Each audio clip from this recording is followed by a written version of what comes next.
oşa karasak. Peygamberimiz oroza gelişlerinde zaten olma Müslümanlarda kurtulduğunu orozanın gelişlerinde. Orozanın işte Allah subhanahu wa ta'ala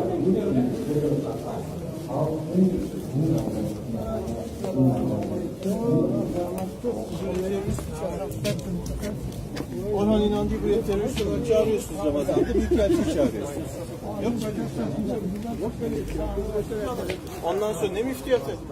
Ben sana geleceğim 35 milyon dolara cami yapacağım, sen teröristleri bile aynı yere koyacaksın. Sen müftiyatı.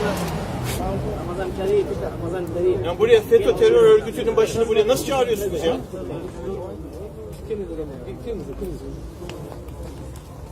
Ramazan bu ya. Ramazan'da bu yapılır mı?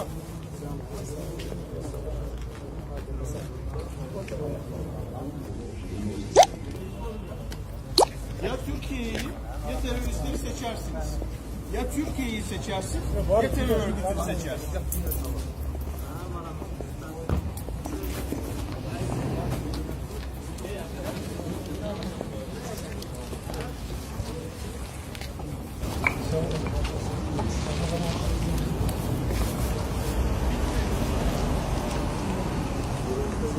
Bir daha bana ne müftülük dersin ne başka bir şey dersin.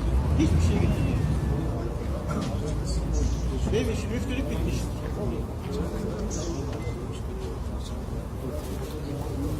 Türkiye Cumhuriyeti ile teröristi aynı yere koyuyor.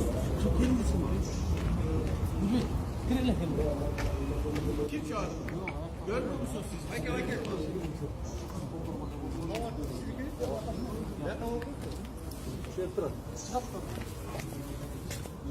Çiftli de batak. Bütün FETÖ'cüler içeride. Ortada traktör. Anlayacak traktör. Bu benim işim bitmiş. Bu herif Müslüman değil.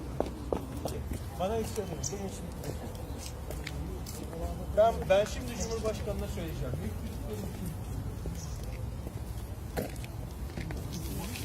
Orhan Bey değil. Orhan Bey değil. Orhan Bey değil.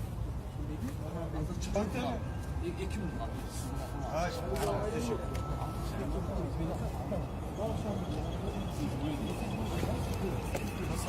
Yaptığınız başınıza alın.